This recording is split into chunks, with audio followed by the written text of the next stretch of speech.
Eu já quero agradecer pela oportunidade que a Unilab recebeu de sediar aqui esse momento da primeira conferência.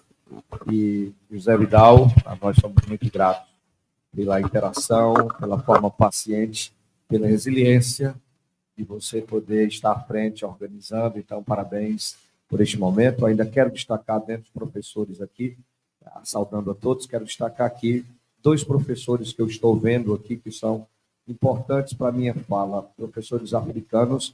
Nós temos aqui o Ricardo Assagou. Pode ficar de pé, Ricardo Assagou, por favor. E o Sabi.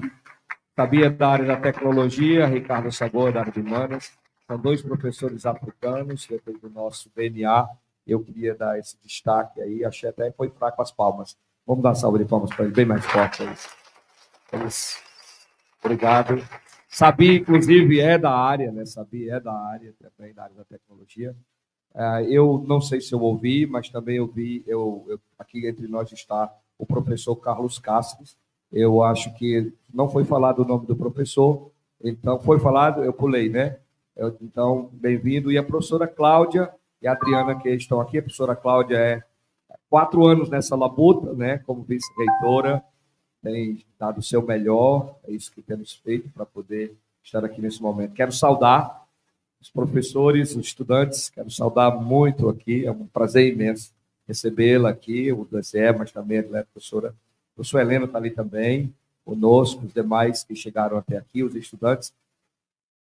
Eu vou dizer, assim, essa última música foi uma tortura não ter deixado a gente em pé, para a gente poder dançar um pouquinho. A Adriana não se controlou ali, ficou sacudindo do lado, mas foi uma coisa maravilhosa. Eu agradeço a participação das meninas também.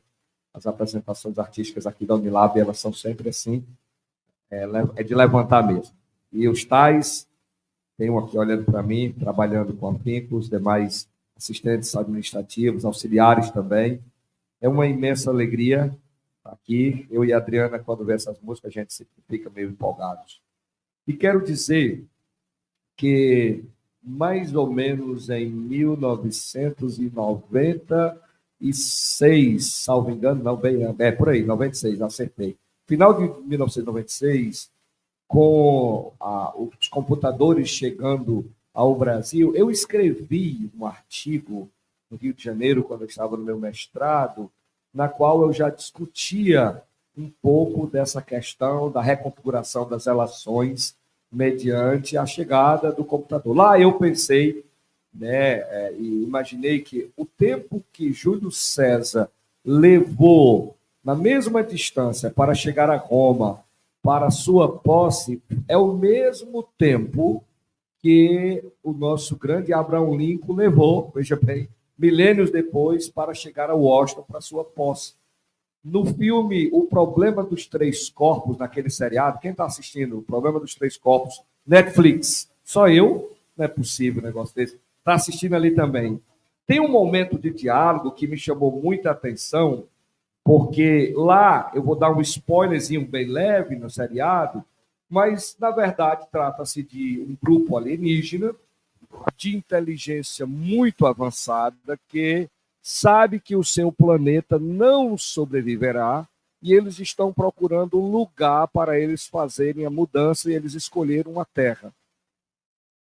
Eles se infiltram, tem um grupo que eles compram, eles são pessoas inteligentes, muito avançados, fazem coisas que não dá para ser até flagrada em uma câmera, mas chega um momento que descobrem a presença deles lá e eles expressam numa cena bem curta. Como isso já está rodando aí, numa cena bem curta, ele discute basicamente essa primeira figura. Supondo que a humanidade tenha milhões de anos, quanto tempo levou para que eles, depois de milhões de anos, conseguissem criar e desenvolver a agricultura? A resposta foi 10 mil anos. E então, depois desses 10 mil anos, quanto tempo levou para que o homem finalmente pudesse desenvolver a bomba atômica? Eles disseram nos últimos 200 anos. E a questão, eles foram botando por último a questão da informática, eles disseram 40 anos. Então, eles disseram o seguinte na frase final: nós já avisamos a vocês agora que nós vamos chegar aqui na Terra em 400 anos. O nosso problema é que hoje nós somos mais avançados, mas o padrão de avanço que vocês estão desenvolvendo, de 10 para 200, para 40, indica para nós que quando chegarmos aqui, vocês já terão superado a nossa própria raça. Então, desse recorte, o avanço da tecnologia tem furtado para nós um grande e importante momento, que é de avaliar aquilo que chega a nós. Um desses que é um avanço gigantesco. Existem tecnologias hoje que eu não sei mexer. Para essa palestra, eu tenho aqui o Copilot do Microsoft. E eu fiz a pergunta à própria inteligência artificial, eu perguntei quais os perigos que a inteligência artificial apresenta para nós. E ele começa dizendo assim: apresenta uma série de benefícios. E é verdade.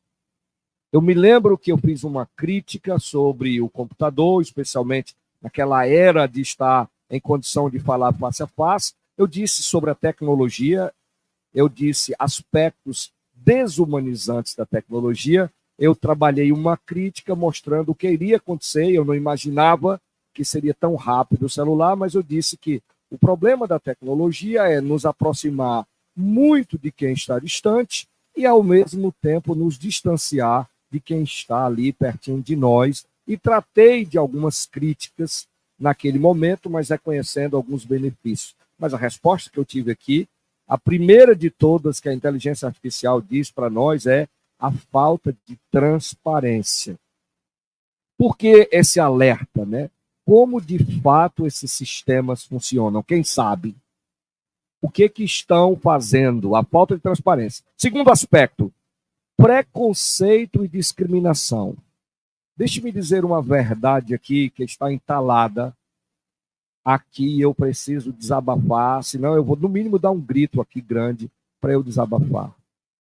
Eu sei que vão ter várias desculpas, mas essa universidade, a Unilab, é uma universidade da lusofonia afro-brasileira. Todos sabemos que nós temos, pelo menos dos 5.000 estudantes, 1.500 são estudantes internacionais.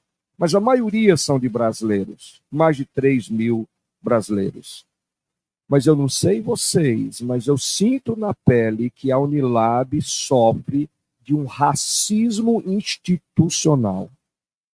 Porque eu quero agradecer aqui a essa iniciativa de ter incluído a Unilab, porque estranha-me que a Unilab, inclusive, tem, dentre o seu corpo docente, e aqui tem um professor e tem outros, mas tem um professor que está sempre nomeado entre os maiores pesquisadores do mundo, ele está mencionado, e quando eu olho a lista que sai dos maiores pensadores e cientistas, aparece vou dizer sem nenhum rancor, mas é um sentimento de racismo institucional e não é culpa das nossas universidades parceiras.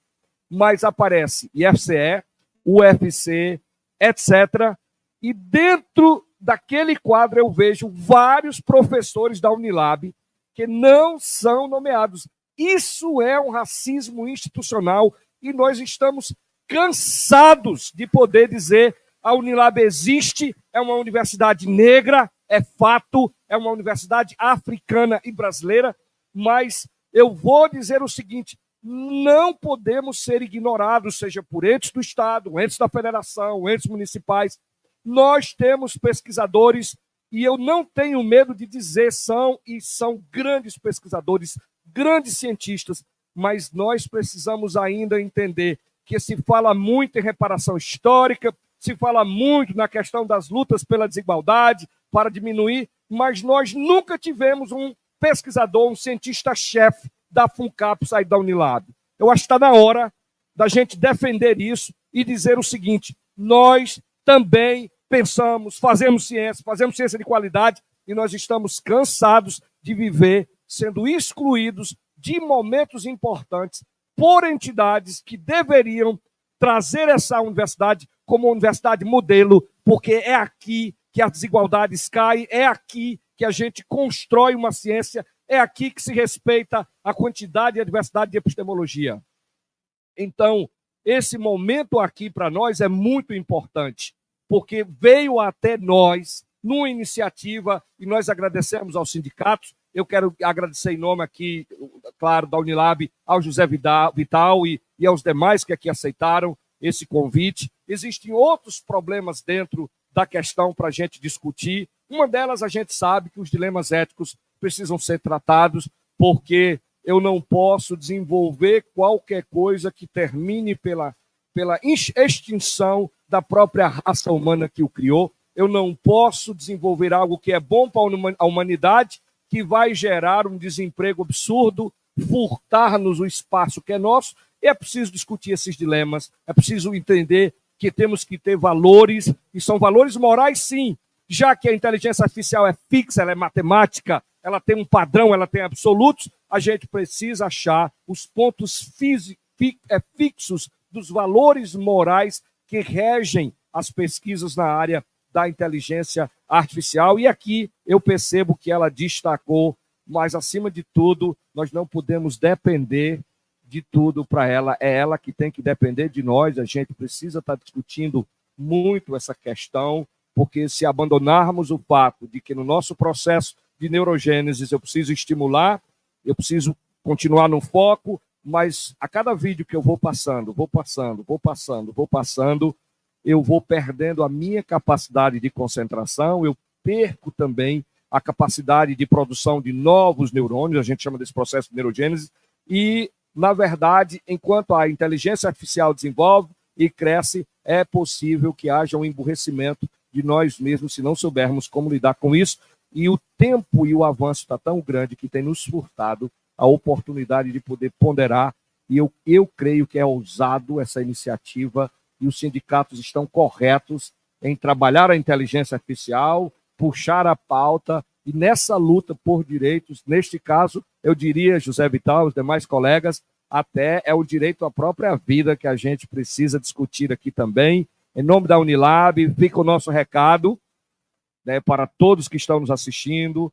Nós somos uma universidade, de fato, da diversidade, mas nós temos produzido aqui, em todos os seus espectros, uma ciência de ponta, e nós não temos medo de poder dizer que nós estamos cansados do racismo institucional, estamos cansados de sermos excluídos de pautas, de posições que são importantes para todos nós. Muito obrigado. Muito obrigada aqui por estar presente. Eu adorei a recepção da Unilab, reitor. De fato, a gente tem uma vibe muito boa, né? Quando a apresentação dos estudantes, são 2 estudantes, professores também, tanto na dança quanto na música. Eu acho que a gente tem muito de vocês, 2 brasileiros, sem dúvida. Eu me senti em casa. E meu nome é Kelma, né? Sou diretora do 7ª. A gente faz parte do Fórum em Defesa do Serviço Público e dos Servidores Públicos. Nós, então, fizemos parte desse chamado, né, junto com as entidades, com as universidades e os DCEs, para falar da IA, Inteligência Artificial, muitos chamam IA. E a mensagem dos sindicatos, a preocupação dos sindicatos é com relação ao trabalho. Haverá trabalho para nós, né? A IA vai extinguir os trabalhadores? Sim. A IA irá extinguir os trabalhos, né? Os trabalhadores ficarão desempregados, afinal, qual é o nosso futuro? Eu serei breve, porque tinha muita coisa para falar, mas o importante dessa conferência é que a gente trouxe a tecnologia, a dimensão da tecnologia, com a dimensão econômico-social. E aí nós estamos incluídos nos direitos sociais. E o direito do trabalho é um direito social.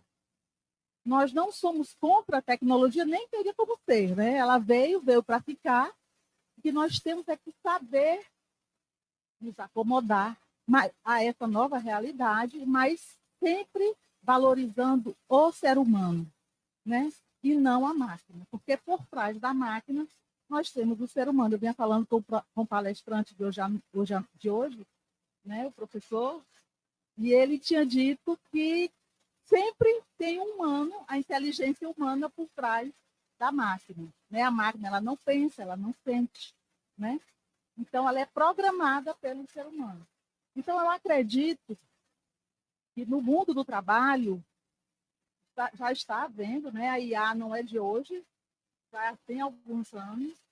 Então, o mundo do trabalho está passando por uma nova revolução, que tantas outras nós passamos.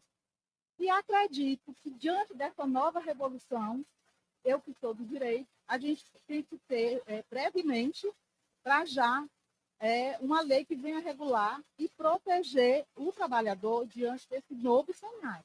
Isso é o mais importante, que dentro desse novo cenário seja garantida a dignidade do trabalhador. E aí entra o sindicato, né? O sindicato ele tem que saber lutar por esse novo contexto, né? Proteger o ser humano pela automoção que vem aí. Então, diante disso, a importância dessa conferência. E estou muito feliz por estar aqui nesse 4º dia, né, de conferência. Então, muito obrigada pela presença e por ter me recebido tão bem. Boa noite. Obrigada, Kelma. Gostaríamos de passar a palavra para a sua breve saudação, Samuel Farias, técnico em informática pelo Instituto Federal do Ceará, estudante de engenharia de computação, militante do movimento Correnteza e membro da diretoria plena do Diretório Central dos Estudantes da Universidade Federal do Ceará. Atualmente se dedica ao estudo de inteligência artificial aplicada à meteorologia e à computação gráfica. Seja bem-vindo. Boa noite, pessoal. Como já foi apresentado, meu nome é Samuel, faço parte do Diretório Central dos Estudantes da Universidade Federal do Ceará. Vim aqui dar a parcela de contribuição dos estudantes, né, nessa discussão. E antes de começar, eu queria trazer à tona, né, uma coisa que já foi dito, né? Não dá para parar a tecnologia. A gente vive hoje um mundo que está cada vez mais rápido, cada vez mais tecnológico, e a IA avança na velocidade da luz. E como é que ficam as relações sociais em relação a isso, né? A gente sabe que a IA consegue sim diminuir a quantidade de trabalho empregada para fazer uma determinada atividade X ou Y. Ela consegue ajudar a gente nas nossas atividades, torná-las mais fáceis. Mas por que a IA parece ser um perigo tão forte para a gente? Porque é algo que diminui a nossa carga de trabalho parece ser tão ameaçador. E a resposta é clara. A gente vive hoje num sistema, na verdade a gente vive sempre no sistema, né? A gente sempre tem forças econômicas, forças produtivas. E a tecnologia está relacionada com esse sistema. Como a Kelma falou, a tecnologia não existe num vácuo, né? Ela existe graças a um sistema econômico, né? Ela existe ligada a um sistema econômico. E o sistema econômico que temos hoje é um sistema econômico que traz esse pavor da tecnologia. Porque se a tecnologia avança e diminui a quantidade de trabalho que é necessário para ser feito, isso não significa que a gente vai ter mais tempo com as nossas famílias. Não significa que a gente vai ter mais tempo para aproveitar a arte, né, como foi mostrado aqui na frente. Significa que a gente vai ter desemprego. Significa que a gente vai ter pessoas indo para a miséria. Isso não é um problema da tecnologia, veja bem. É um problema do sistema atual que a gente vive hoje. Então, a minha contribuição, e que eu vou expor mais para frente, é que a gente não pode dissociar a inteligência artificial e nem tecnologia nenhuma do sistema econômico vigente, né? O sistema que hoje usa essa tecnologia, aparelha ela para o seu lucro, para o seu desenvolvimento próprio. Queria aqui saltar, né? Pedir um pouquinho mais de tempo, mas para destacar como esse sistema usa a inteligência artificial. Essa semana a gente teve a revelação que o Estado de Israel está usando inteligência artificial, que eles chamam de Lavanda, para ranquear o quão próximo um cidadão palestino é do Hamas, né? Então, vejam, é uma inteligência artificial sendo utilizada para definir o quanto aquela pessoa está ligada a um grupo terrorista. E se ela estiver fortemente ligada, de acordo com esse algoritmo, o Estado de Israel também vai usar uma inteligência artificial para calcular a rota de bombardeio da casa daquela pessoa. Então, veja, A gente tem aqui uma dicotomia clara. A gente pode usar a inteligência artificial para prever tufões, meteorologia, como é o meu caso fazendo na UFC, ou a gente pode usar a inteligência artificial para genocidar uma população inteira. Não é questão da tecnologia artificial, mas sim do sistema dela, o sistema econômico no qual ela está vinculada e os interesses daqueles que usam a inteligência artificial. E com isso eu concluo minha fala. Na pessoa do magnífico reitor, professor Roque Albuquerque, agradecendo a acolhida nesse magnífico campus aqui, esse verde aqui em volta, climazinha de serra aqui, a vontade de a gente colocar uma redezinha ali, né? Aqui não é uma rede de computador, mas uma rede natural mesmo, né? E a gente... também gostaria de saudar todos que estão aqui presentes, né? E também aqueles que estão nos assistindo através aí dos canais da internet, né? Esse tema que o Vitaldo colocou aqui na primeira conferência de inteligência artificial certificada por campo de direito é um tema bastante abrangente, né? Quando a gente pensa, por exemplo, aí na inteligência artificial e o futuro das nações, tá? É algo bastante amplo. Eu comecei a refletir nesse tema, e o interessante é que nós vemos aí duas amplitudes, né? Uma amplitude espacial e uma amplitude temporal, né? A amplitude espacial tem a ver com as nações.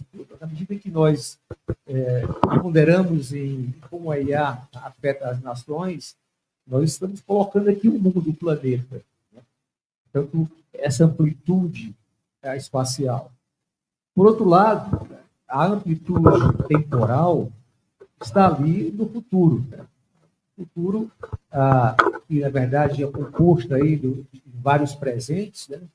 Vamos pensar que é da matemática como a integral, né, dos presentes. Isso quer dizer que o futuro ele também ele é decidido hoje, né? Então, falar do futuro também é falar do presente, falar do presente que é amanhã e assim por diante, tá? E nesse sentido, eu propus trazer para vocês aqui, para nós refletirmos juntos, um tema que não é muito discutido, ou pelo menos não tão discutido, sobretudo aqui no Brasil, com relação à questão da IA, tá? Que é exatamente deixa eu ver se eu consigo passar aqui. Pronto. Bom, vocês devem estar com essa foto aí, né? Infelizmente, o Brasil, né, sofreu aí uma das grandes consequências da mudança climática lá no Rio Grande do Sul, né? E nós podemos ficar pensando, né, o que isso tem a ver com o IA, né? Bom, aí retornando àquele título, o que nós vamos ver é que, na verdade, tem tudo a ver com o IA. E eu trouxe uns slides, porque eu queria mostrar algumas coisas, inclusive alguns dados que a gente não sabe, né? E não sabe porque as big techs, as grandes empresas na área, inclusive, de IA, tá? É um segredo guardado a 7 chaves. Tá? Qual é o custo? Tá? O custo ambiental, tá? Para se operar, treinar e operar um sistema de inteligência artificial. Existe um termo para isso, dentro da área da ecologia, chamado pegada ecológica ou pegada ambiental, né? Isso vem do inglês, né, do footprint, né? E o que significa isso, né? Significa exatamente qual o custo, o que você, digamos, afetou no ambiente para poder realizar uma atividade naquele ambiente, tá? Então, nós estamos aqui falando da pegada ambiental da inteligência artificial. Qual é o custo que isso está trazendo para o ambiente, tá? E daí, faremos, no caso, a conexão exatamente com a questão climática, porque o impacto ambiental, tá, da inteligência artificial é enorme. Tá?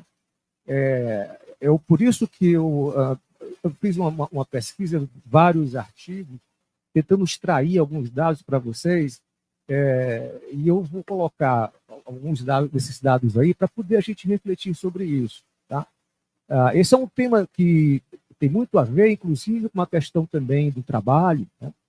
Porque devemos pensar quantas pessoas estão sem trabalhar lá no Rio Grande do Sul, quantas pessoas são afetadas pela questão da mudança climática, tá? Em termos de não só de trabalho, mas também em termos da sua moradia. Tá? Bem, mas antes de nós adentrarmos nesse tema, eu estava aqui escutando os colegas falarem, né? E eu me lembrei aqui, a gente fala muito de inteligência artificial, né? Mas a gente não pergunta, mas o que é isso? Né? A gente está falando de IA, mas o que é isso? Né? Primeiro, o que é inteligência? Né? Quando se fala de inteligência artificial, podemos perguntar, e o que é inteligência?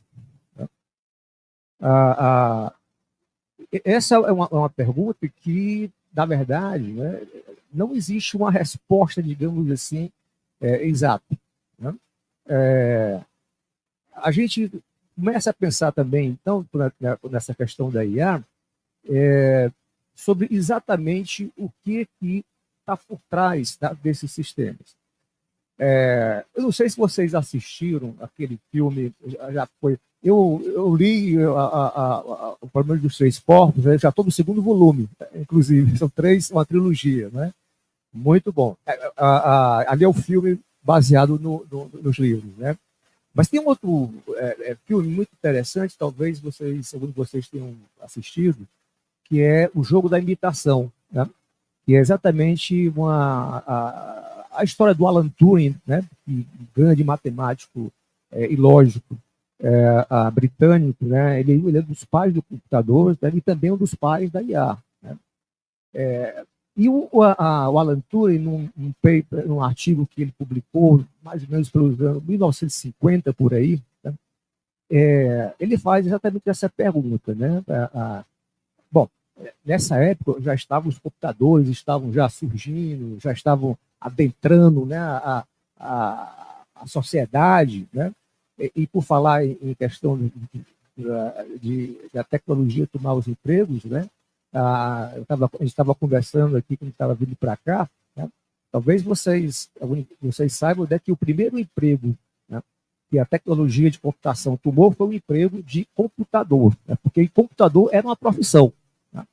Era uma profissão das pessoas que calculavam, né? Naquele filme Estrelas Além do Tempo, né? Que aquelas pesquisadoras da NASA que foram faziam os cálculos e conseguiram aí, com precisão, fazer como chegar à Lua. Tem uma cena que ela fala, os computadores e tal, né? Tanto que, quando surgiu o computador, chamava computador eletrônico. Né? Depois, ficou só computador. Né? É como hoje, né? Fala assim, uma das técnicas para a inteligência artificial é o uso de redes neurais. Né? E hoje em dia, quando se fala em redes neurais, né, já se pensa já no computador, quando, na verdade, a rede neural é no cérebro, é nosso. Né?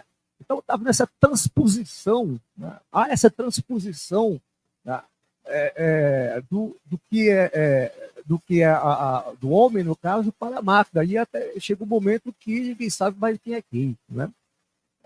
Então, nós somos IA ou nós somos, né, a inteligência natural. Pois naquele filme, né, lembra exatamente desse artigo do Alan Turing, que ele se pergunta isso, né? As máquinas podem pensar? Porque naquela época, está vindo todo esse alvoroço aqui com a parte da IA, né, no mundo todo, mas naquela época, tá, havia um alvoroço e uma preocupação, tá, de mesma monta com relação aos computadores. Tá? Porque se temia que os computadores iam tomar um emprego, como realmente aconteceu. Tá?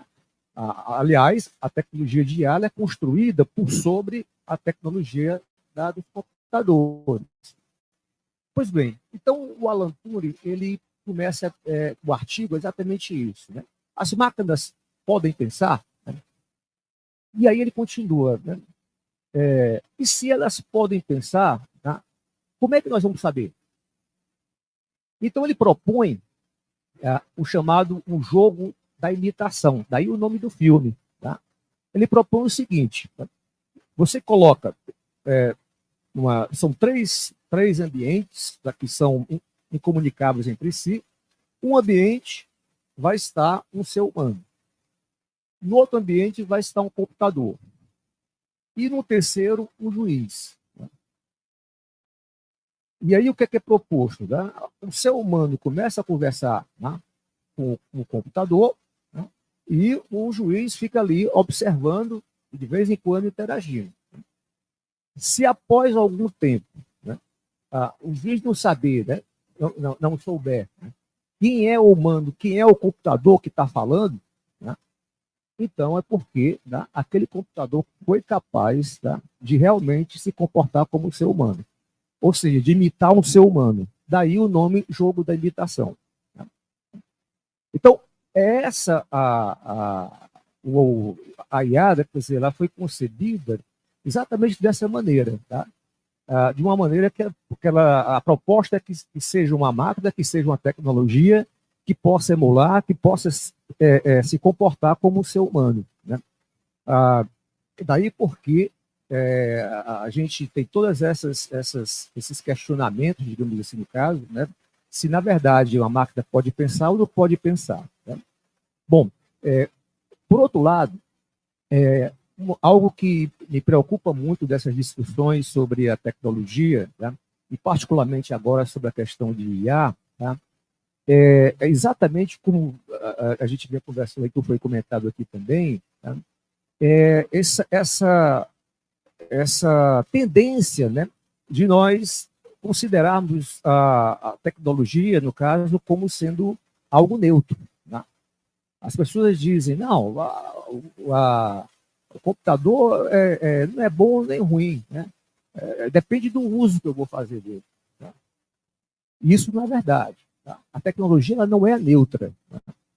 Nós podemos nos lembrar aí do outro filme que passou agora recentemente, Oppenheimer, tá? E nós vimos lá que a tecnologia não é neutra de forma alguma. Tá? E é muito importante nós termos isso em mente. Por quê? Na medida que nós assimilamos isso que querem nos passar, de que a tecnologia ela é neutra, tá? Nós começamos a pensar que, na verdade, quem está, tá, na frente dessa tomada dos empregos das pessoas, tá, é uma máquina que tem vida própria, tá, que está correndo ali atrás do emprego das pessoas. Tá? Isso não é verdade. Tá? Eu estava contando que quando eu fazia faculdade, uma vez fui fazer minha matrícula, eu entrei na universidade em 77, né? 1977. E uma vez eu fui fazer minha matrícula e fui lá na pró-reitoria de graduação e cheguei lá e disse, olha, não dá para fazer a sua matrícula. Eu disse, mas por quê? Não, porque o sistema aqui não está deixando. O sistema não está deixando. Né? Disse, tá bom. Passou um tempo depois, eu fui fazer o crédito educativo e fui precisar abrir uma conta no banco. Tá? E quando eu fui fazer o trâmite todo, aí a pessoa falou, olha, não dá para fazer porque o sistema aqui não está reconhecendo você. Disse, o sistema não está reconhecendo. Olha, esse sistema deve ser um cara muito poderoso, né? Porque ele não deixou fazer minha matrícula, não está deixando abrir minha conta. Tá? Deve ser um cara que realmente tem influência muito grande, não é? Pois esse sistema, ele teve um neto. Né? O neto dele é o algoritmo. Tá? As pessoas começam a falar do algoritmo como se fosse algo também autônomo. Tá? A gente vê na imprensa, o algoritmo está fazendo isso, o algoritmo está fazendo aquilo. Tá? E, na verdade, tá? O algoritmo, nada mais a gente estava começando isso, como uma sequência de passos para solucionar um problema. Tá? Um exemplo típico que as pessoas colocam muito é uma receita de bolo. Tá? Uma receita de bolo é um algoritmo. Tá? A solução da equação do segundo grau, aquilo é um algoritmo, uma palavra, inclusive, que vem lá dos árabes, né? Aquele esse prefixo. Tá? Mas, tá? se fala do algoritmo como se fosse, tá, algo de vida própria. Tá? E eu percebo que está acontecendo a mesma coisa com a IA. Tá? Se coloca, já é o bisneto, então, né? Porque o neto, como se coloca a IA como se fosse algo também, mais uma vez, né? Se coloca com vida própria, com vontade e até mesmo com inteligência, é algo questionável, mas aqui a gente vai ter tempo para discutir isso. Tá? E por que isso é importante a gente não, digamos assim, no caso, seguir essa linha de pensamento? Tá? Porque, como foi aqui falado, tá? Na verdade, tá? Esses algoritmos que as pessoas falam que tem, por exemplo, que discriminam, né? A gente vê, no caso, muitos sistemas até mesmo de IA que fazem reconhecimento de face, né? E a gente sabe, tá, que esses sistemas são treinados utilizando o quê? Utilizando dados e rostos, no caso, tá, de pessoas brancas. A maior parte da base de dados é isso. Tá? E é por isso que eles não conseguem fazer o reconhecimento, tá, facial com a mesma precisão, tá? No caso de pessoas brancas ou de outras etnias. Tá? E levando muitas vezes as pessoas, já teve casos de pessoas ser presas, tá? Exatamente pelo falta de reconhecimento. Tá? E aí se culpa, não é a IA, não é o algoritmo. Isso não é verdade. Tá? As pessoas que desenvolveram aquele sistema, tá? Que propuseram a forma, tá? de fazer aquele algoritmo, tá?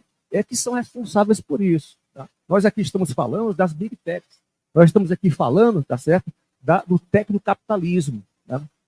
Isso não pode ser deixado de lado, tá? Sobretudo nessa discussão agora. Tá? Porque senão vou dizer que vai tomar meu emprego, vai ser IA. Na verdade, tá? Por trás disso, nós temos os tecnocapitalistas que estão exatamente projetando esse sistema dessa maneira. Mas existe alternativa. Tá? Daí porque, tá, eu considero essa iniciativa dos sindicatos muito importante. Tá? Porque é preciso que nós tenhamos mais fóruns como esse para que nós possamos compartilhar a experiência. Tá? A academia, com as pessoas do trabalho e assim por diante, para que nós possamos entender o que é IA, o que está por trás disso. Tá? Para não aceitarmos esse discurso em que esconde as pessoas que estão por trás. Tá? Isso é algo que eu gostaria muito de deixar, talvez, como mensagem, tá? Que se possa, em todas as discussões, tá? Ter em mente, tá? Que existe toda uma lógica do tecnocapitalismo por trás desses sistemas de IA. Tá? E é exatamente por isso, tá, que, e aqui nós voltamos aqui para a nossa apresentação, tá? Que isso existe também na questão de como as IAs elas estão influenciando na questão climática, tá? Que, novamente, eu gostaria de enfatizar isso, tá? Que as empresas que detêm, no caso, a tecnologia de IA, tá? Você não vê elas revelando o quanto de energia se gasta para poder treinar um sistema desse. Tá? Existe uma outra questão também que eu gostaria de também colocar aqui, que é importante nós termos em mente, quando se fala de nuvem, a computação das nuvens, né? E se acha que nuvem é aquela coisa bem abstrata, que não existe, né? Quando se fala em IA, é como se estivesse falando, inclusive, de uma coisa assim, de uma alma, uma coisa que não existe, uma coisa totalmente abstrata. Se fala de IA como se a IA não tivesse corpo. A IA tem um corpo, e é um corpo muito grande e que consome muito, como nós vamos ver aqui. Tá? É importante que nós tenhamos isso em mente. Tá? A IA, quando você, no caso, nós fazemos um acesso, tá? Toda vez que eu faço um acesso aqui no chat GPT, tá? Existe um consumo de energia, tá? Muito grande, tá? Por trás disso aqui, que nós não estamos vendo. Tá? E é por isso que eu fiquei muito realmente surpreso, né? Quando eu me deparei com os dados da pegada, a pegada ecológica das IAs. Tá? Bom, mas para poder a gente entender, tá, por que essas IAs, né, ou esses sistemas, essas grandes empresas, ao desenvolverem essas tecnologias de IA, tá, sobretudo na fase de treinamento, né, as IAs elas passam primeiro por um treinamento, né, onde uma quantidade de dados é colocada à disposição do sistema. Nós vamos falar um pouquinho sobre isso aqui. Tá?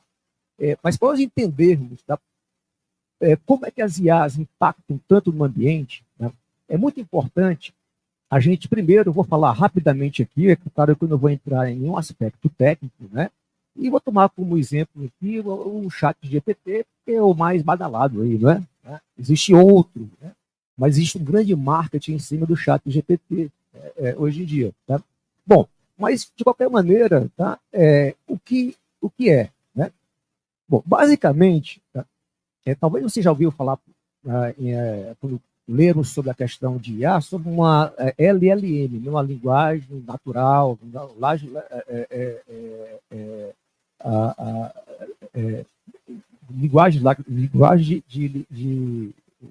natural. Tá? Bom, basicamente, o LLM nada mais é, tá, do que uma rede neural.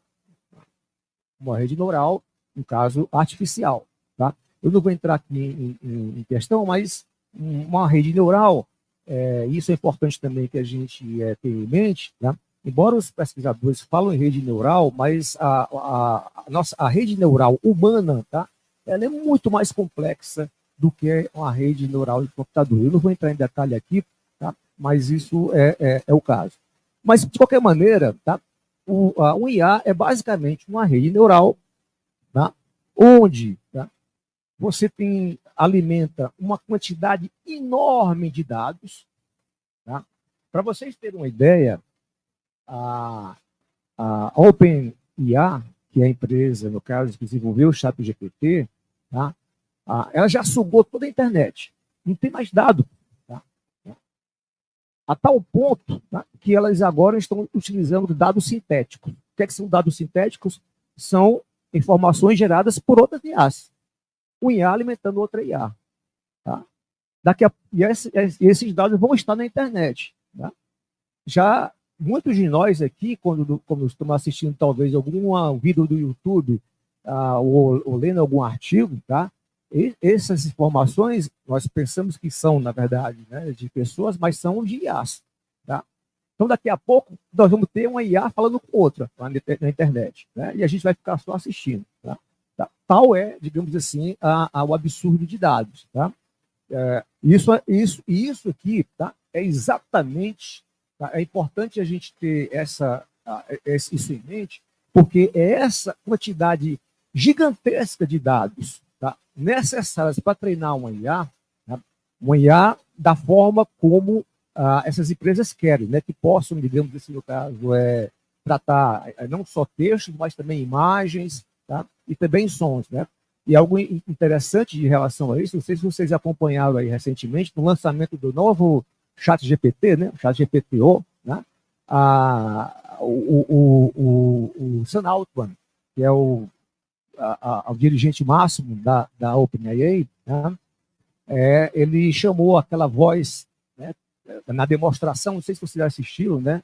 Ele fez uma referência a um filme que passou há muito tempo atrás, chamado Her, Ela, né? E a voz é de uma atriz, Scarlett, não me lembro o nome dela, o nome dela, né?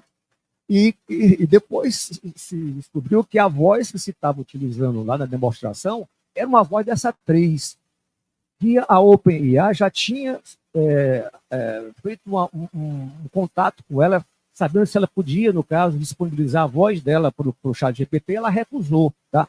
E mesmo assim eles usaram a voz dela. Tá? Então, literalmente, estão tomando nossa voz. Né? Isso é algo importante também, porque toda vez que nós estamos falando, né, porque agora eles disponibilizaram, você pode falar, tá? Aquela sua voz, tá? Ela está entrando nessa imensa quantidade de dados. Tá? E pode ser que um dia você se surpreenda, né, escutando alguma IA falando e só, olha, isso aqui é minha voz. Né? Tá? Mas você falou. Se você for ler lá, alguém já leu o contrato de banco? Tá? Se você for ler, você não assina. Né? Todas essas tecnologias, elas têm lá o termo de responsabilidade, termo de referência, tá certo? Então, o novo termo. Depois você recebe isso. Alguém já leu? Tá? Se você não aceitar, você não consegue usar. Tá? Mas se você for ler, você está vendendo sua alma e sua voz. Tá? Esse é o problema que nós temos aí. Por quê? Porque eles precisam dessa grande quantidade de energia. A Wikipedia foi a primeira, né? Eles já chutaram toda a Wikipedia, está lá dentro já. Né? Então, é importante a gente, no caso, ter em mente isso, essa grande quantidade de dados. O IA, pessoal, ela aprende por força bruta, tá? Diferentemente do ser humano, né, que tem um outro processo de aprendizagem. Bom, essa quantidade de dados imensa, no caso, ela é usada em um treinamento, tá?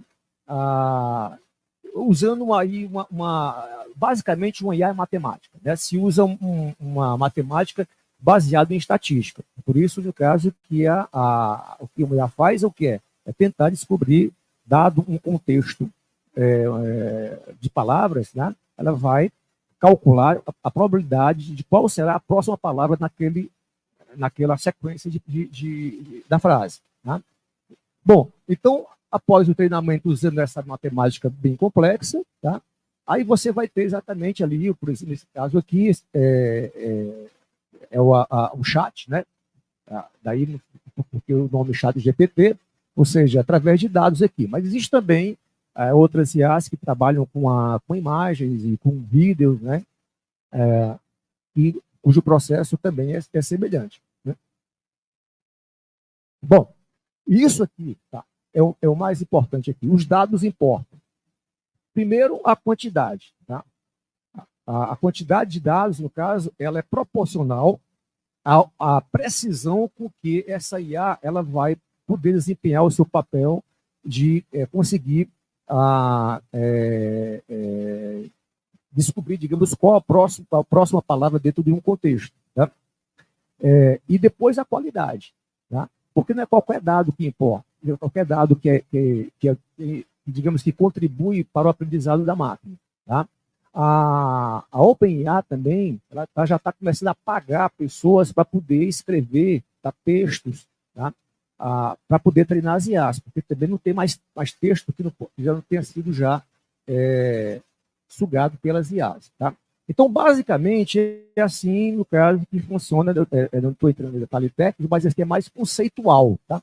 E eu só fiz isso para poder, tá, realçar exatamente isso que eu estou colocando aqui, né? Que a quantidade, tá, de dados é importante. E, naturalmente, que o processamento dessas informações vai ser gigantesco no treinamento. Bom, ok. Né? E a tal ponto, tá, isso é uma coisa crítica, que a OpenAI, que é exatamente que desenvolveu o ChatGPT, tá, ela, em 2023, em uma audiência lá na Câmara dos Lordes da Inglaterra, né, olha só o que eles falaram. Tá? Eles disseram o seguinte, tá, que é impossível treinar os modelos de IA de última geração sem usar conteúdos protegidos por copyright. Então, eles estão dizendo, no caso, que eu vou usar sim, e como já usava, inclusive, o jornal New York Times está processando, inclusive, a OpenAI, tá, por utilizar, tá, a dados do jornal. Mas o que eles estão dizendo aqui, no caso, eu vou usar. Tá? Uma das profissões que podem, no caso, que estão, se pensa a estar ameaçada, é exatamente o jornalista. Tá? Porque essas IAs, no caso, ao se apropriar, tá, dos artigos que são publicados nos jornais, né, de vários idiomas, tá, começam a escrever, tá, artigos elas próprias. E várias publicações já estão, na verdade, contando só com IA. Tá? Não tem mais o jornalista. É isso? Tá? Mas o que salta aqui os olhos é o fato do pessoal chegar e dizer assim, olha, nós vamos usar, tá, realmente os dados com copyright. Né? Bom, mas qual é a relação, então, aqui eu gostaria, chegando aos pouquinhos na questão da pegada ecológica, né? Qual seria, então, essa relação da questão da quantidade de dados com a inteligência artificial? Tá? Segundo os desenvolvedores das IAs, tá, eles dizem o seguinte, que quanto mais informações, por isso, daquela quantidade de dados imensas, tá, quanto mais informações, tá, que são utilizadas durante o treinamento, eles dizem que mais, aspas, inteligente será essa IA, tá? Porque mais inferências ele poderá fazer. Ok? Daí porque eles querem, digamos, se apropriar cada vez mais de dados. Mas acontece o seguinte, que quanto mais dados é utilizado no treinamento de uma IA, tá, a carga computacional, tá, necessária, tá, para poder processar essas informações, para poder treinar, no caso, uma IA, tá, ela aumenta muito. Tá? E com isso aumentam os recursos, tanto no caso de naturais, né, na parte de energia e na parte de água, como nós vamos ver depois. E eu fiquei muito surpreso, tá, com uma quantidade, né, não é coisa pouca, tá, como vocês vão ver daqui a pouquinho. Tá? Mas vejam que, tá, qual a relação, o importante, qual a relação, digamos assim, de uma coisa com outra. Tá? Bom, eu vou avançar aqui um pouquinho. Então é o seguinte, vamos ver assim, o que acontece, tá, quando a gente faz aqui, quando o magnífico reitor fez aqui uma consulta, né, no celular, né, com o ChatGPT, né, da Microsoft, que é parceira, né, do ChatGPT. Pronto, tá? Então, o que acontece, né, quando você exatamente faz uma consulta ao chatbot, né? E aí nós vamos ver, tá, que um IA ela tem cor, né? Bom, ok. Então, essa consulta que foi feita aqui, tá, ela é roteada, né, através aqui, pode ser por vários continentes, usando inclusive cabos submarinos. Você fala nas nuvens, né, cloud computing, mas na verdade, tá, 95% dos dados que trafegam na internet, elas estão debaixo d'água, tá, um cabo submarino. Então, não é certo dizer nas nuvens, e sim debaixo d'água. Tá? De qualquer maneira, tá, é melhor falar nas nuvens, né, porque todo mundo pensa, no caso, que não faz nenhum mal, aquela coisa, bem sorte, né? Mais uma estratégia do técnico capitalismo. Né? Tá? Bom, então, essas informações, elas são roteadas, né, no caso, através de servidores, tá? E vão, tá? Aí aqui está a história. Tá? Aqui são os chamados data centers. Tá? Esses data centers são estruturas enormes, tá? Com milhares, tá? Milhares de servidores e sistemas computacionais. Tá? Existem IAs que têm em torno de 250 mil processadores. Tá? Você imagina isso rodando, tá, direto, 24/7. Tá? Porque todo mundo está fazendo aí a sua consulta. Né? Se estima, no caso, que são milhões de consultas por dia. Tá? Imagina essa coisa toda rodando aí, tá? Consumindo energia. Tá? Isso é só um data center. Tá? Esse aqui é da Amazon. Tá? Então, nesses supercomputadores, aí é que acontece. A nuvem está aí, pessoal. Está aqui. As nuvens é isso aqui. Tá? Não é aquela coisa que está lá em cima, não. É algo que consome recurso muito grande. Tá? Bom, utilizando aquela, como nós vimos lá, como é que funciona o IA, né? Calcula a resposta mais provável, tá? Ela joga de volta a resposta, tá? Também utilizando aí pela rede, né? E depois, no caso, chega até a pessoa. E aí eu vou começar a colocar alguns dados aqui, porque nós estamos chegando aqui, o tempo está começando a passar, tá? Olha só esse aqui, ó. Estima-se que o ChatGPT-4, que foi uma das mais últimas versões, mais poderosas, né, da OpenAI, tá? Ela demanda 100 vezes mais recursos, tá? 100 vezes mais recursos do que o ChatGPT-3, tá? Que foi lançado, tá, apenas 4 anos atrás. Tá? Olha como é que está a curva, tá, de demanda, tá, de recursos naturais e, portanto, da pegada ecológica. E nós vamos ver em números isso daqui a pouquinho. Tá? Bom, Eu tenho um vídeo aqui, no caso, que é para mostrar para vocês, não sei se vai dar tempo de passar, mas eu queria só mostrar para vocês como é que é internamente, no caso, é o data center. Será que a gente consegue? Ver se eu consigo aqui.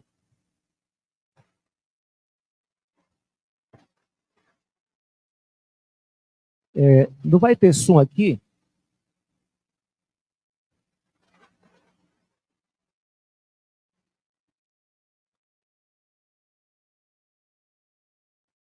Bom, aqui, pessoal, Virgínia Ocidental, nos Estados Unidos, 70% do tráfego da internet passa por Virgínia do Norte, Virgínia Ocidental. Tá? Para vocês terem uma ideia aí. Tá? Só nesse estado tem entre 250 e 300 data centers daquele tipo que nós estávamos lá falando. Tá? O consumo de energia atualmente desses data centers, tá? É o correspondente a 1 milhão de casas. 1 milhão de casas, é uma cidade. Tá? Só nesse estado. Tá? Ok? Bom, aqui estão falando no caso que existe uma estatística que eles devem aumentar essa capacidade em 250%. Tá? E, portanto, vai aumentar o consumo de energia, o consumo de água em 250%. Tá? Então, um problema é exatamente a energia. E aqui, por dentro, aqui a gente está vendo o que eu gostaria de mostrar. Tá? Isso aqui é exatamente um data center. E aqui ele vai falar aqui como é que, digamos, funciona, né? Mas o que eu gostaria de mostrar nesse vídeo é exatamente, ele vai... Aí, ó, aqui, ó. Tá. São centenas, milhares de processadores, tá? E é um barulho grande, exatamente por quê? Tá? É o funcionamento desses sistemas. Tá? E é claro que isso gera calor. Tá? E para poder resfriar, tá? Esses computadores, isso aqui, pessoal, é só um hall. Tá? É só um hall do data center. Tá? Tem 10 mil servidores em só um hall. Tá? Esses processadores que são usados para IA, tá? Eles consomem 4 vezes mais energia do que processadores normais. E, portanto, no caso, dissipam mais energia. Olha só, eles precisam de um sistema de resfriamento, porque aquece muito. Olha aqui, ó. Isso aqui é o ar, no caso, que é jogado para poder resfriar os servidores. Tá? Mas para IA, esquenta tanto que eles precisam utilizar água para fazer o resfriamento. E o consumo de água não é pouco. Eu vou já falar um pouquinho desse consumo de água. Tá? Isso sem falar com o impacto ambiental, né, da construção desses data centers, né, que estão, no caso, eu vou mostrar depois para vocês em que taxa está aumentando os data centers hoje em dia no mundo. Tá? Eu vou avançar aqui.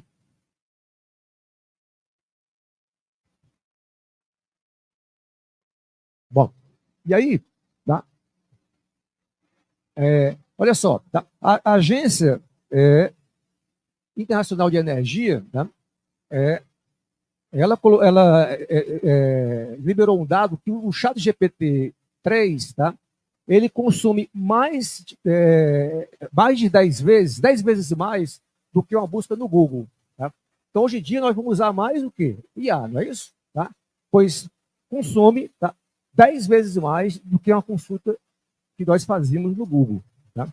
Imagina aí, no caso, os recursos usados. Né? Bom, vou passar aqui. Ó, tá? Um outro estudo recente, tá, indica que em 2027, tá, os data centers no mundo, tá, eles podem consumir uma energia correspondente à Suécia, tá, a um país inteiro. Tá. E aqui outro dado, né, que a gente está colocando aqui, tá? É por isso que não é à toa, tá, que a OpenAI está exatamente, magnífico reitor, com a Microsoft. Porque só quem tem, tá, esses grandes data centers, tá, que tem grande recurso, é que pode fazer esse treinamento. Tá? Então, quem já tinha o poder, quem já tinha dinheiro, tá, vai ficar mais ainda. Tá? Ok? Bom, e aqui, olha só, mais um dado que eu gostaria de colocar aqui, né? Segundo essa empresa aqui, o ChatGPT 3.5, né, no caso, que estava sendo utilizado, tá? Ele está custando para a OpenAI $700 mil por dia, tá? Por dia. E aqui eu vou aqui, no caso, encerrar aqui esses dados para a gente discutir sobre isso, tá? Que são dados importantes. Até o final da década, tá? Esses data centers aqui, no caso, que a gente estava mostrando lá para vocês, tá? Pode chegar a consumir de 20% a 25% do consumo de energia dos Estados Unidos. Tá? Dos Estados Unidos. Né? E de acordo também com a Agência Internacional de Energia, olha só, tá? Atualmente os data centers no mundo correspondem de 1 a 1,5% de consumo da energia mundial. Tá? Esse dado, para mim, no caso, impressionou muito. Né? A mesma agência estima ainda que essa demanda de energia, tá, ela deve crescer pelo menos 10 vezes de 2023 a 2026. Tá? E nesse ritmo, a agência, no caso, ela diz, olha, que em breve, tá certo, esse sistema não haverá mais energia para poder alimentar esses sistemas, sobretudo os mais avançados, dado o consumo. Né? Aqui é uma informação, lá na Virgínia do Norte, tá? Um processo judicial que os moradores lá moveram contra um data center, tá? Um dado surgiu. O ChatGPT-4 foi treinado aqui, tá? Pela Microsoft. Durante o treinamento do ChatGPT-4, tá? Foram consumidos 6% da água de todo o distrito desse estado. Tá? 6%, né? Para fazer o resfriamento. Tá? Bom, eu vou passar aqui, tá? Com relação à pegada ecológica de gás carbônico, tá? De acordo aqui com os cientistas, né, o treinamento do ChatGPT-3, se ela utilizou, tá, a energia baseada em combustíveis fósseis, que é o que está sendo utilizado mais, tá, a emissão de dióxido de carbono no treinamento do ChatGPT-3, tá, é o correspondente a uma viagem de carro, se fosse possível, de ida e volta para a Lua. O seria liberado no caso do CO2. Tá? E aí, pessoal, eu vou encerrar no caso com esse dado aqui. O que é mais preocupante, tá, em cima de tudo isso? Tá? Bom, é que estima-se que o poder computacional necessário para treinar um sistema de IA de última geração tem dobrado a cada 6 meses. Tá? A cada 6 meses tem dobrado. Tá? Ao longo da última década. E esse ritmo pode, em pouco tempo, se tornar insustentável.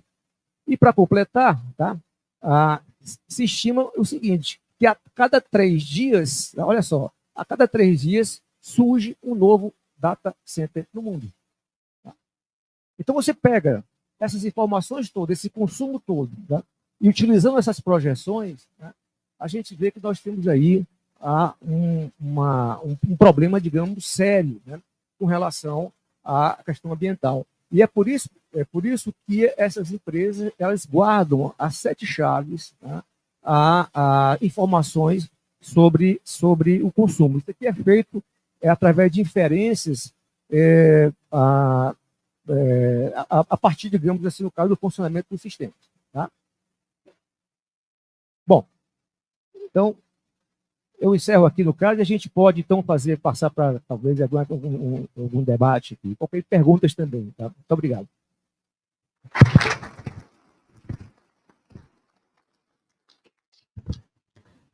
Muito obrigada, professor Elano. Agradecemos a sua contribuição para a primeira conferência de Inteligência Artificial Sindicato Luta por Direito. Nós gostaríamos de passar a palavra para o sindicalista Fábio Rosa, para que também possa, junto nesta noite, fazer reflexão conosco sobre o tema e a apresentação do companheiro Elano Costa. Fábio, você tem 10 minutos, tá? E depois nós passaremos, então, a continuidade para o professor saber.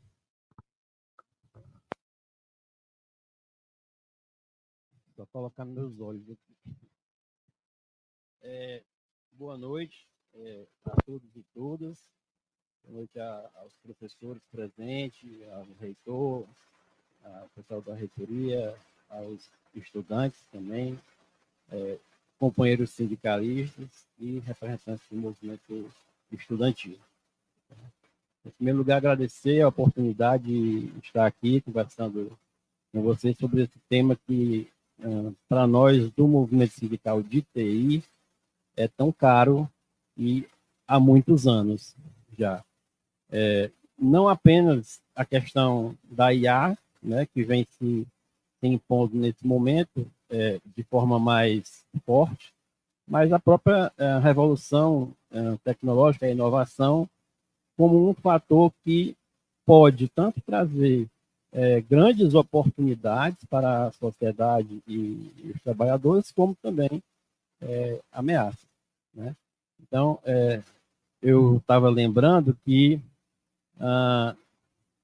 na época, o SERPRO, eu trabalho no SERPRO, empresa federal, processamento de dados, e antigamente havia grandes parques de digitação, né? Então, tinham centenas e centenas, milhares de digitadores fazendo entrada de dados. E com o passar do tempo, isso foi reduzindo, porque a entrada de dados começou a ser transferida para o usuário. Eu vou dar um exemplo da declaração de imposto de renda, que a gente processa. Antes, você preenchia uma ficha, né, e essa ficha seria digitada lá no SERPRO. Depois, não, você passou a preencher pelo próprio computador, você entrava os dados.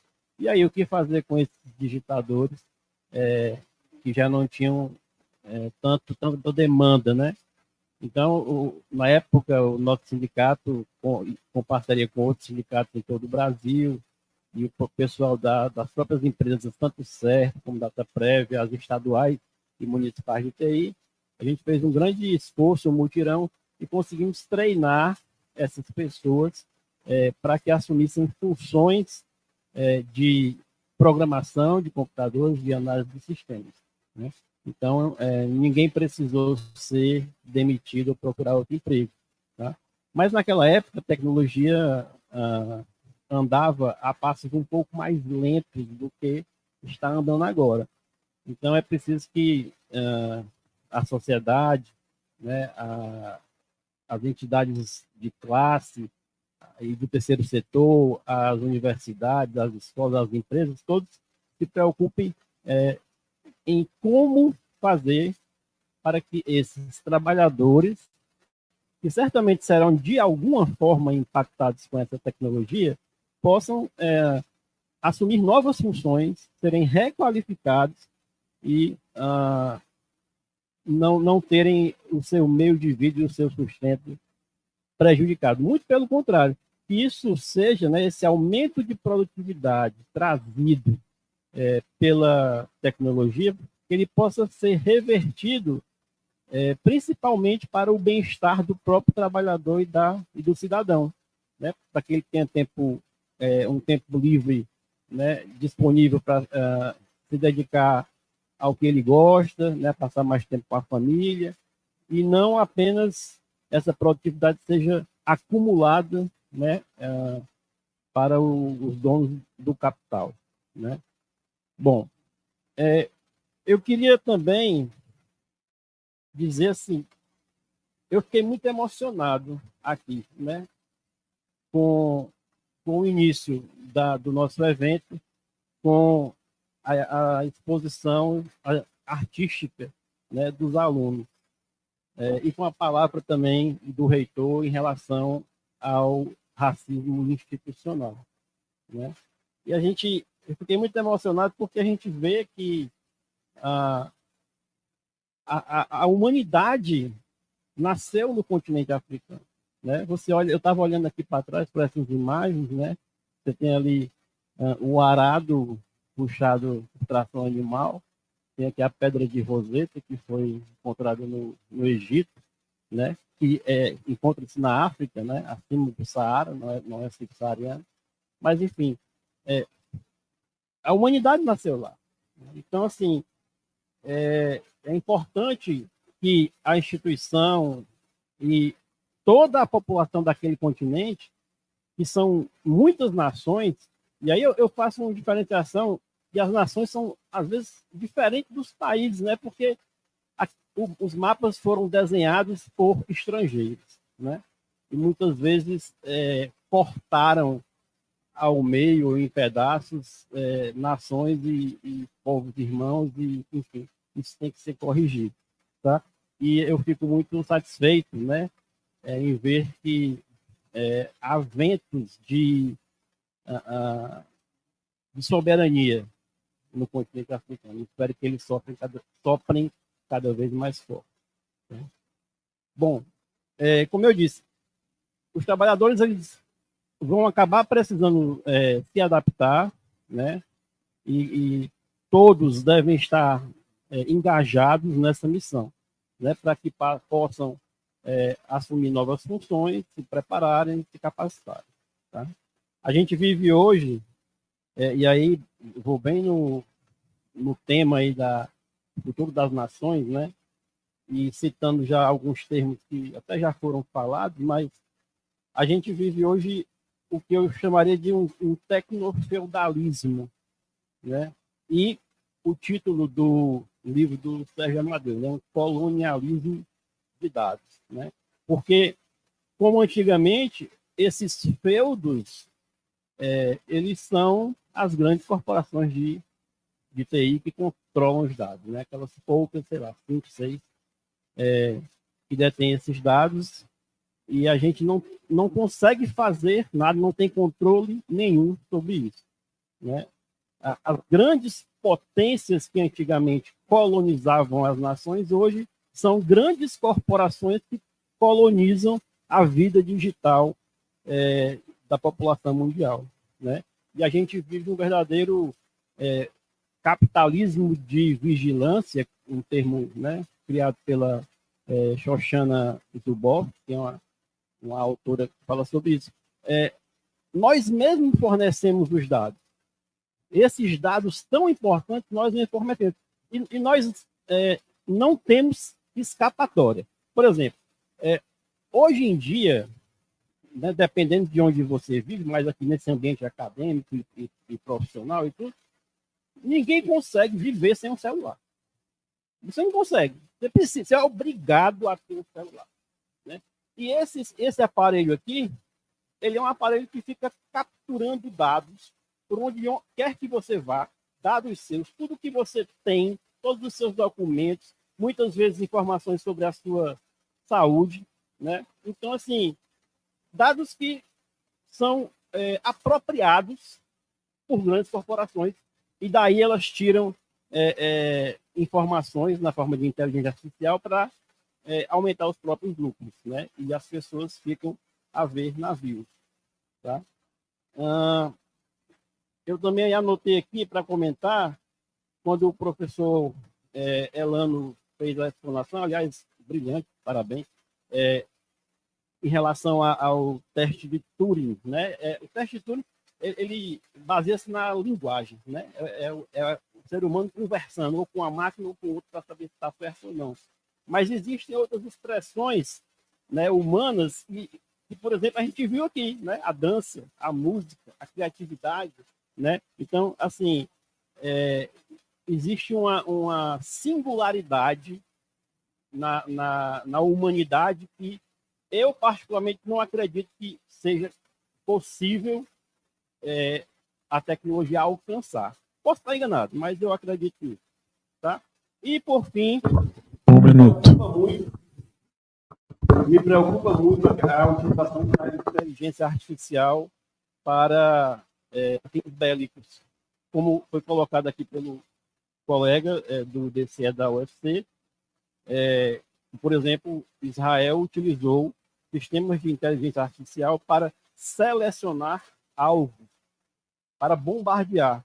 Um algoritmo criado por alguém que não se sabe quem escolheu quem ia viver e quem ia morrer. E, além disso, outras nações usam outras, por exemplo, enxames de drones. Né? Você tem hoje, se você vê, a China, por exemplo, você vê apresentações, né? Vários drones fazendo imagens bonitas no céu. Tá, mas aquela mesma capacidade de sincronizar aquele movimento pode ser utilizado num campo de batalha, né, para poder obter vantagem. Então, assim, tudo isso tem que ser muito bem pensado e nós, né, trabalhadores, cidadãos, temos que assumir a responsabilidade de reivindicar essa soberania sobre os nossos dados e que essa tecnologia que foi desenvolvida por nós seja aplicada e utilizada em nosso favor. Obrigado.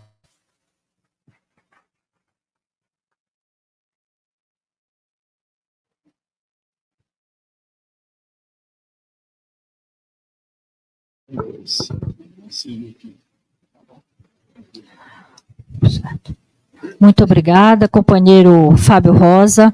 Gostaríamos de passar a palavra para a continuidade desse debate para o professor Sabir Bonandini, para também a sua contribuição em 10 minutos.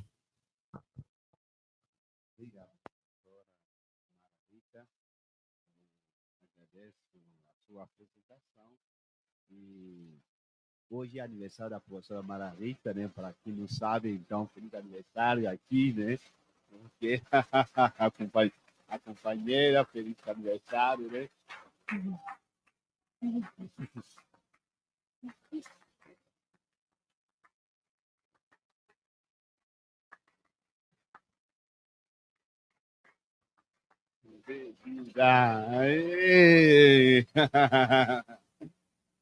É uma pessoa muito especial, a professora Mara Rita, okay? Tem uma pessoa como essa, né, que contagia o ambiente, né? Obrigado, professora. E muito interessante as falas dessa noite aqui. Eu acredito que isso. Também quero aproveitar, se me permite, também me enfatizar também aqui na presença do colega, né, professor Vitor, também, né, que está aqui conosco.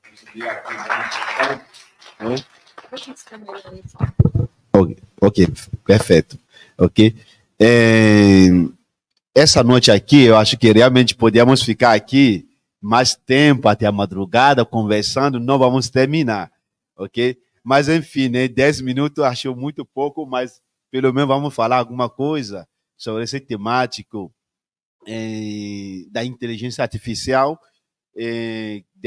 a fala do nosso magnífico reitor, agradecendo, e quero realmente agradecer muito, porque a nossa universidade, quanto que é esquecida de forma proposital, e quando nós vemos que o movimento sindical lembra da gente, é uma honra de verdade. Você não sabe o quanto que isso toca no nosso coração, de verdade, que a unidade seja incluída. Porque no dia, nosso colega Cleiton, que sai, é um dos melhores pesquisadores do Brasil, eu digo do Brasil. Mas quando as pessoas propositalmente esquecem, tira porque ele é da Unilab, isso machuca a gente na engenharia, sabe? Então, para nós, eu vejo que lembrar da Unilab, estar presente aqui, é uma grande honra. Fazem tudo para que a gente fique calado, mas as pessoas sabem que nós fizemos um movimento na engenharia para que sejamos ouvidos. Estamos pedindo para fazer a retratação para que nós possamos ficar calados, mas vamos continuar falando porque é a nossa vez de falar para que todo mundo possa nos ouvir. Falando da inteligência artificial, diz uma pessoa que quem tem informação tem poder. Quem tem informação tem poder. E as pessoas, essas grandes potências, buscam a todo custo essas informações para controlar tudo. Você pode estudar, chegar a ser doutor, pós-doutorado em várias, se lhe falta informação, você é ninguém. Porque eu já convivi com várias pessoas com muitos conhecimentos, que estudaram muito nas áreas deles, mas tem informações que lhe foram tiradas. E se você conversa com ele, você diz, mas esse homem é um doutor? É um pós-doutor? E justamente a inteligência artificial, com esses grandes países potentes, vem realmente para nos tirar essa informação. Tirar essa informação para sempre se colocar no poder e sempre estar avançando e procurar de uma forma sempre governar sobre nós, dominar sobre nós e nós ficar sempre atrás. E com políticas que fazem de tal maneira que eles vão destruindo, consumindo mais águas, as reservas naturais, e nós associar para pagar o preço com eles. Enquanto eles estão consumindo, como o querido professor mostrou aqui, o consumo de energia desses grandes data centers, consumo de água desses grandes data centers, depois, sabe o que vai acontecer? Vai ser cúpula mundial para que nós possamos gerenciar a água, enquanto eles vão consumir para continuar tendo maiores poderes. Achei muito interessante a fala do professor, várias falas dele, porque justamente na semana passada eu recebi uma revista que eu recebo cada mês de uma agência que eu faço parte, uma sociedade óptica, né? E justamente na revista, que eu não li ainda as páginas, mas me chamou a atenção sobre inteligência artificial, consumo de energia, e justamente o professor falou essa noite disso. Falei, opa, se eu tivesse lido integralmente essas páginas antes de vir aqui essa noite. E o professor estava falando da rede neurais, né? E essa semana eu recebi para revisar um artigo sobre redes neurais. Até falei, não vou revisar, porque quem está mais com isso é minha esposa. Só que quando comecei a abrir, aceitei o convite, falei, bom, minha esposa vai me ajudar um pouco mais no fundo sobre isso. Aí vi que tinha redes neurais artificial com consumo de energia, que acabou de mostrar o professor lendo aqui. Ou seja, nós vemos que a tecnologia vai avançando em tudo, mas sempre temos que, com o impacto ambiental, e a tecnologia vai estar avançando, a inteligência artificial vai estar avançando, mas haverá também a parte de discriminação, exclusão do povo, segregação racial, entre outros. Só um dado que eu vi rápido, como a inteligência artificial foi utilizada na questão dos direitos, né, em alguns cortes dos Estados Unidos, como na Flórida, em Nova York, para fazer algum tipo de reconhecimento, para ver que, por exemplo, se fulano cometeu um delito, qual é a probabilidade dele voltar a cometer de novo esse delito? E isso permitia a base disso para que os juízes possam tomar decisões. Só que o que aconteceu nas decisões o que aconteceu é que os negros eram 2 vezes mais, colocar como os negros eram 2 vezes, tinha mais chance de ser condenado, como eles vão voltar a fazer o ato. Que quem é negro vai voltar a fazer esse mesmo ato de novo, mas que o branco não podia fazer mais esse. Aí, graças a outras pesquisas, o que foi demonstrado? Como o professor falou, essas inteligências artificiais não mostram, no fundo, o que está por trás de tudo isso. Eles escondem. Na verdade, eles desenham uma fórmula matemática. E essa fórmula matemática que fazia os cálculos, em base de um algoritmo simples, um processo, e isso que então eles escondiam até disso simplesmente porque o teste que fizeram não foi incluído os negros no teste que fizeram. Portanto, é fácil, então, que o negro vai voltar a cometer o crime, então é melhor então já condenar ele para mais tempo, ficar mais preso, porque é fato que vai cometer. Então, o que acontece? Eles tentam refutar a informação, eles começam a dizer que não é, mas vários movimentos entram para poder, então, demonstrar que a veracidade, tudo que está escondido atrás desses algoritmos. Ou seja, a gente fala de inteligência artificial, mas e o continente africano? O berço da humanidade? E o povo indígenas? Como seria isso? Como a inteligência artificial está sendo incluído para esses povos? Isso é a pergunta que, às vezes, nós temos que nos fazer. As revistas que eu sou como revisor, eles já dão uma alerta. Eles proíbem que nenhum de nós como revisores, não devemos usar a inteligência artificial como base para revisar, para fazer a revisão, para dar nossos pareceres. Está proibido, tivemos que assinar os termos. Porque, como o professor falou, as inteligências artificiais, esse chat GPT, 3, 4, estão precisando de informação. Estão precisando alimentar eles. E justamente eles precisam dessa informação que nós possamos dar.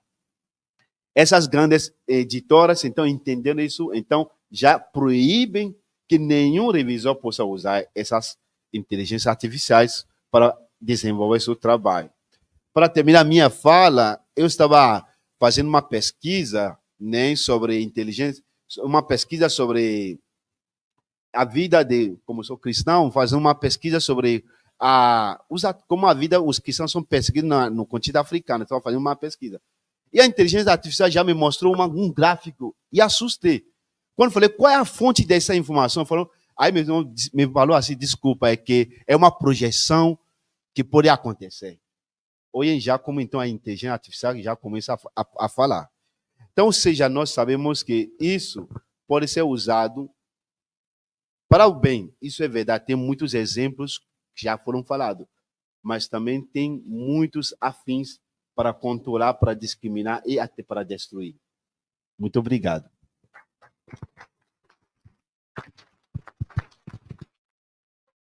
Muito obrigada, professor Sabi. Gostaríamos de passar a palavra para o estudante Samuel Farias, que representa o Diretório Central dos Estudantes nesta conferência. 10 minutos também para sua contribuição. Obrigada. Boa noite, pessoal. Aproveitando essa pegada, né, que foi posto no primeiro momento, de esclarecer algumas coisas sobre a inteligência artificial, eu acho que depois dessa explanação, né, todo mundo deve ter ficado se perguntando, meu Deus, se esse negócio consome tanta água, consome tanto recurso, por que que a humanidade continua gastando tudo isso nesse projeto de inteligência artificial, né? E é importante, né, pessoal, a gente pensar nisso daqui, né, na história, para aproveitar para completar essa trilha aqui. O que diferencia, né, a inteligência artificial e coloca, né, o computador nesse novo patamar, não é que ele consegue resolver coisas extremamente difíceis para nós seres humanos. Isso daí o computador faz até com uma certa facilidade. Se vocês olharam aqui, essa imagem nem existia cor ainda nas câmeras, mas o computador já estava jogando xadrez, né, que é uma atividade extremamente difícil para um ser humano. Mas, se vocês forem olhar, qual é a verdadeira dificuldade do computador? Fazer o que é muito fácil para o ser humano. Todo mundo aqui reconhece e fala naturalmente. Todo mundo aqui consegue classificar objetos com uma maneira extremamente fácil, né? Mas para o computador isso significa um desafio tremendo, né? Imagina, essa imagem aqui atrás, né? Eu acho que é o ENIAC, né? E para ele jogar xadrez, o que foi que fizeram? Escreveram todas as regras do xadrez e deixaram ele praticando. Como é que a gente escreve as regras da fala, né? Eu posso falar, por exemplo, T. Como é que o computador vai entender T na minha pronúncia, na sua pronúncia, na pronúncia de outras pessoas, de outras línguas? Ou seja, só para uma letra já são aí enquadradas milhões de regras. Por isso a inteligência artificial, porque ela consegue captar essas regras muito mais que são difíceis para a gente escrever na mão, de uma maneira meio que automática. Então é aí que traz a revolução dela. E esse modelo que a gente vê hoje sendo falado, que é o de redes neurais, não é um modelo atual, né? É um modelo que surgiu ali já em 1995 e só hoje toma as proporções globais, né, que ele tomou. Inclusive, por muito tempo, esse modelo era marginal. Ele sobreviveu ali em laboratórios do Canadá, que o pessoal continuou pesquisando ele, mas era um modelo que o pessoal achava que nunca ia para frente. Por que não ia para frente?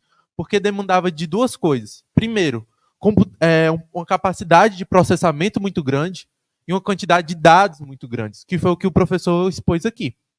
E aí, na virada, né, do milênio para o milênio 2000, né, aí a gente teve esses dois componentes que a rede neural precisava tanto. A gente teve um avanço louco da capacidade de processamento dos nossos computadores, então a gente agora podia treinar os nossos modelos, e também agora o mundo todo estava com celular. Estava todo mundo gerando dado a cada segundo. Então resolveu o problema do nosso modelo. Agora a gente pode botar ele para frente. E é o que a gente está vendo hoje, né? Esse modelo dominou a inteligência artificial e está se mostrando hoje o nosso maior desafio, né? acabada essa parte de esclarecimentos, né, acho que a gente tem que pensar, e esses dados estão sendo gerados por todo mundo, né? Mas todo mundo tem esses dados. É muito estranho pensar que dados de brasileiros, de milhões de brasileiros, estejam sendo processados por empresas americanas, né, na sua maioria. É muito estranho pensar que hoje os dados das telecomunicações brasileiras, né, e as telecomunicações brasileiras não estejam nas mãos dos brasileiros, estão nas mãos de empresas gringas. Então, como é que fica a soberania da gente em relação a esses dados, né? Eu trago essa pauta aqui sobre a soberania porque quando a gente pensa IA e o futuro das nações, quais nações a gente está pensando? Porque as nações mais ricas vão ter um futuro, né? E a gente, que são as nações do sul global, né, os países aqui da América Latina, da África, a gente vai ter um outro futuro. E um outro futuro bem diferente desses outros países. Porque esses países, até na inteligência artificial, continuam colonizando a gente. Os nossos dados estão indo para eles. As nossas pesquisas científicas dependem deles. Aqui a gente tem vários pesquisadores, né? Quais são as plataformas que a gente armazena os nossos arquivos de pesquisa? Onde é que a gente está colocando os nossos dados das nossas pesquisas? Tudo em plataformas estrangeiras. E como já foi falado, se nem o copyright está sendo respeitado para o treinamento dessas IAs, quem dirá as nossas pesquisas que a gente armazena nas nossas contas pessoais do Gmail, sei lá. Então é muito importante a gente trazer de volta essa perspectiva de soberania, principalmente aqui, né, na universidade internacional. A gente precisa pensar a IA da perspectiva do sul global, dos países emergentes, dos países que foram subjugados. A gente precisa agora tomar para si a nossa tecnologia, né? Tentaram, no início comentaram que tentaram privatizar, né, a CEPRO, e provavelmente iriam privatizar para uma empresa gringa. Tentaram privatizar a Citec, que é a única empresa da América Latina que produz microchips. Microchips esses que hoje, né, são implantados nesses processadores de IA. Então, quem vocês acham que iriam comprar a Sensitec, que é uma indústria brasileira? Ia ser uma empresa gringa. E, de novo, nosso país ia perdendo a nossa soberania.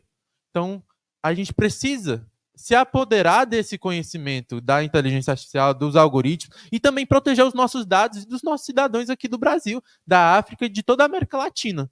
Porque, senão, a história vai se repetir e a gente vai continuar sendo explorado por esses países do norte global.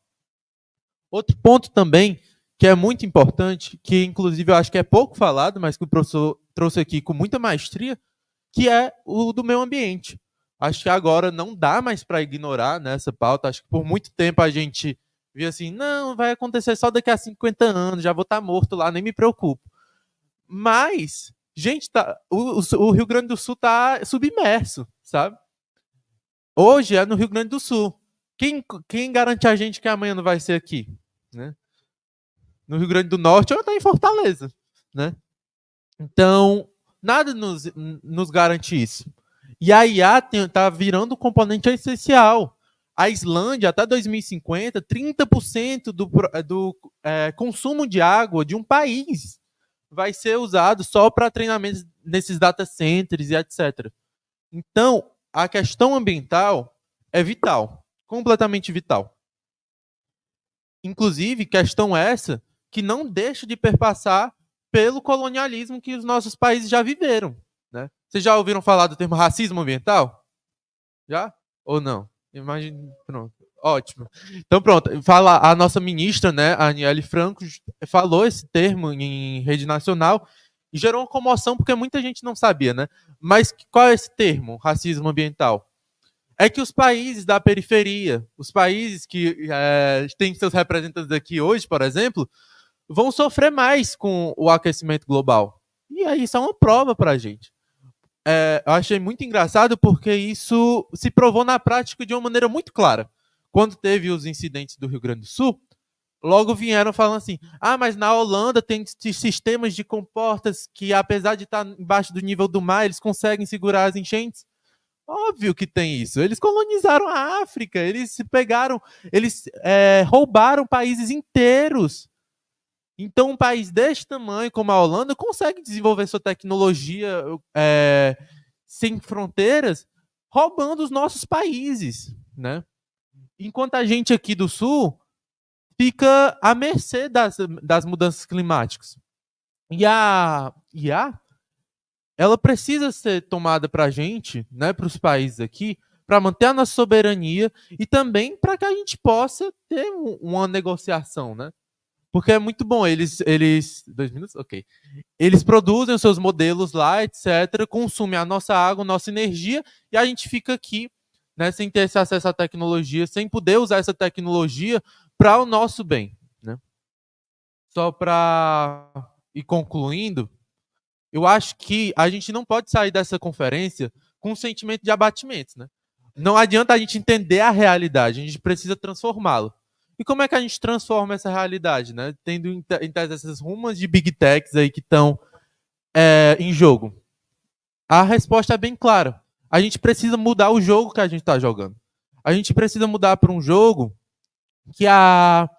que o prioritário não seja o lucro, que a tecnologia não seja usada para aumentar o lucro, que não seja para fortalecer as big techs, que os estados, quando recebam uma notícia dessa que a gente está até passando por cima de direito autoral, vamos sim pegar metade da água do seu país, não olhem para isso, para uma empresa falando isso e digam, tá tudo bem.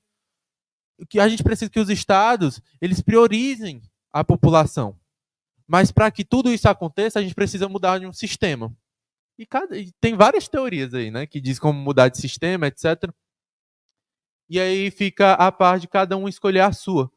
Mas que esse sistema não dá mais, com ou sem IA, para manter, com crise climática, com soberania nacional, não tem como a gente conseguir essas duas coisas, né? Reverter as mudanças que a gente tem hoje e conseguir soberania e dignidade para os nossos países, sem que antes a gente traga o jogo para o nosso lado.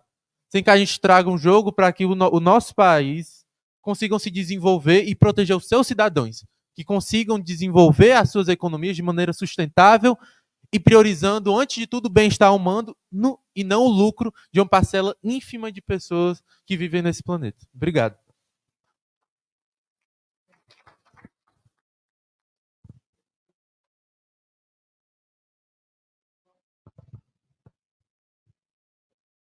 Sim. Em vista do que foi falado, eu queria só acrescentar mais um dado aqui. Nós vimos que as IAs elas são treinadas captando as informações da internet, o que está disponível, né? Na língua que está disponível. Acontece que 70% dos sites da internet são língua inglesa. Tá? Isso quer dizer, tá, que essas IAs que já vão ser incorporadas, a Apple já pensa em incorporar o ChatGPT no seu sistema, tá? Vai reconhecer, tá? Mas no caso do inglês. Tá? Então, vai ter também aqui, no caso, uma discriminação de línguas, tá? Dentro da IA, porque aquelas línguas que estão menos representadas, aqueles que não têm acesso à internet, não vão poder colocar suas informações na sua língua e, portanto, as IAs não vão ser treinadas nas suas línguas. Tá? E, por sua vez, eles não vão poder interagir, tá, com as IAs. Não podendo interagir com as IAs, as informações deles também não vão poder estar na internet. E fica esse ciclo. Tá? Se estima-se, no caso, que apenas no caso 4 línguas, tá? E existe uma diferença muito grande. Primeiro, o inglês disparado, no caso, é que vai ser mais assertivo nas IAs. Tá? Depois, no caso, é o espanhol, o francês e português. Tá? Mas todas aquelas línguas, inclusive os povos indígenas, no caso, e outros, tá, que não estão aí representados, tá, eles não vão estar. Tá? Não vai ser treinado as IAs e, portanto, não vão conseguir interagir na sua língua. Isso é outra bomba relógio que está vindo aí.